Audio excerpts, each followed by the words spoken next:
Hey guys, and welcome to Loving Living Local. I'm Fernanda Hernandez. And I'm Josh Marces. Thank you for joining us. This is our first show of 2020, which is, I think, going pretty well so far. It's going really well. We're 2 days in, so... I'm feeling a little under the weather today, and I was like, 2020, come on. What is this energy? Did you have a little too much fun?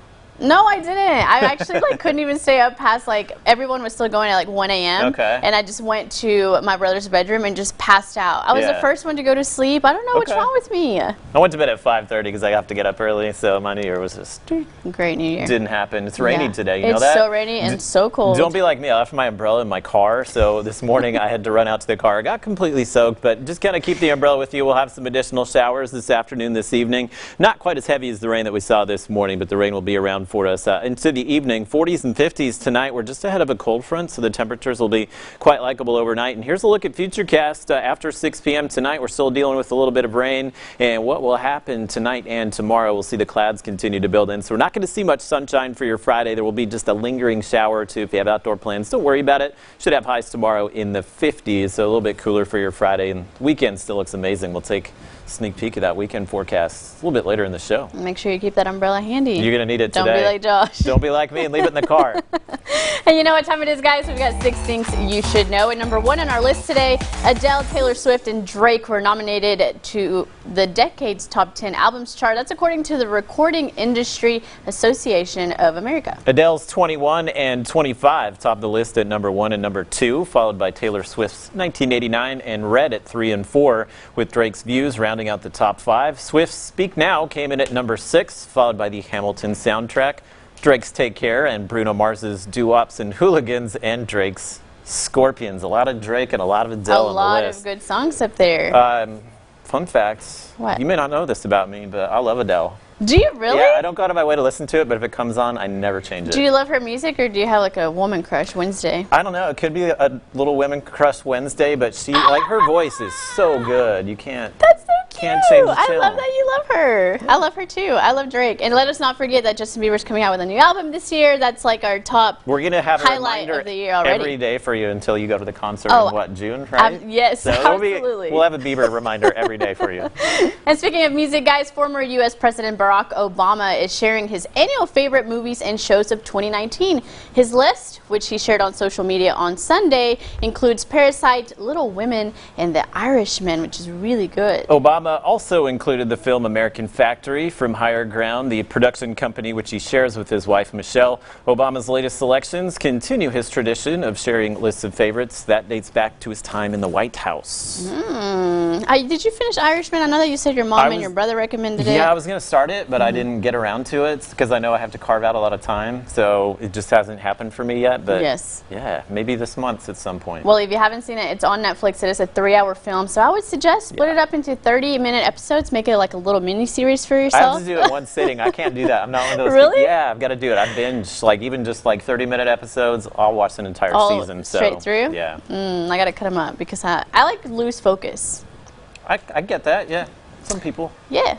And third today, guys, studies show that men's best friend may be beneficial to your mental health. So having a dog during childhood could lessen your risk of schizophrenia as an adult. And they even say that more than half of their subjects grew up with canines prior to becoming a teenager.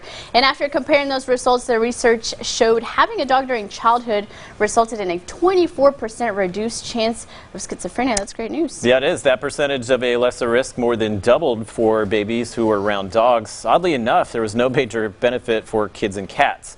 The lead author isn't sure why there's an apparent link between dogs and schizophrenia. And speaking of dogs, I'm still thinking of Samson, who was here in the studio a couple of days ago, and he was like the biggest, fluffiest bear dog. I didn't tell you that. I have friends down in DeSoto Parish, and you posted the article online, and it's getting shared all over the place in DeSoto Parish and Mansfield, so hopefully he winds up finding, if not his original home, his forever home. Oh, 100% he will. Yeah. He is the cutest, sweetest, and he was just so well behaved. Just mellow. Just an awesome dog. Samson. Shout out to Samson. Yes.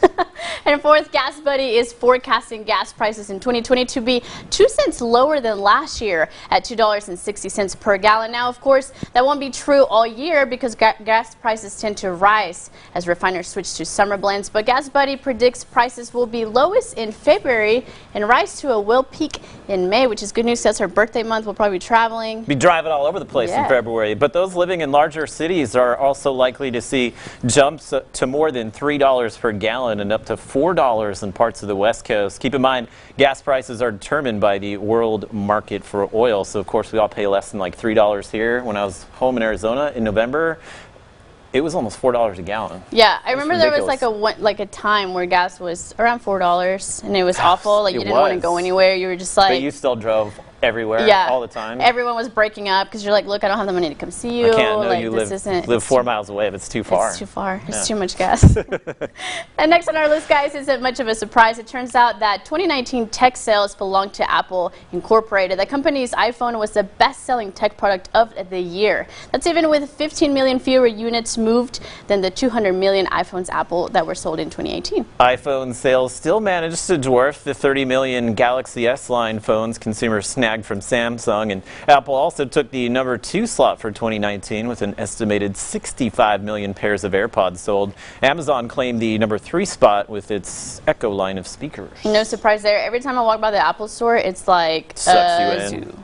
Just sucks you in. So many people are in there though. Yeah. It's like you can't get away from it. I have to get a new iPhone too. You do? Yeah. Please get one. I went in the other day. All they had was the mint green one. I was like, I'll pass, but I'll be back in probably when you have some other colors. You want the 11 though, right? I do. And I heard like there's a new one coming out in a few months too, so maybe you just wait for that one. You just said you can't keep up with technology. It's always just like a new thing comes out every other month. I'm not one of those people that needs to have the new everything, but I really want the new iPhone. Well, I am one of those people, and I still don't have it. So. We need more money in the bank. And last today, guys, imagine losing $10.1 billion and still being the richest person in the world. That's exactly what happened to Amazon's founder and CEO Jeff Bezos in 2019. So according to Bloomberg's Billionaire Index, Bezos lost $10.1 billion of his net worth in 2019. I don't even know what I would do with that much money, let alone lose it. Lose it, right? Much of the dip comes because of his divorce in July from Mackenzie Bezos, his wife of 26 years. In the settlement, the couple divided their Amazon shares, leaving Bezos with 75% and Mackenzie Bezos with 25%. The only billionaire that lost more than Bezos in 2019 is media mogul Rupert Murdoch. Do you know who Rupert Murdoch is? He's the chairman and CEO, I believe, of the Fox Broadcasting Corporation, and I believe he was removed. I want to say there was maybe, I don't know, some issues there scandals. Too. I don't know what happened with Murdoch, but he apparently lost billions as well. Well, he's got still a lot of money. Yeah. Man, I wish. We got to take a quick break, guys, but we're going to be right back, and we're helping you with your New Year's resolutions. We've got therapist Natasha Fields in here to tell us how to tackle some really big goals. And then we're helping you achieve those money goals, and later we're heading to the kitchen for your health-related resolutions. We'll have all of that when we return.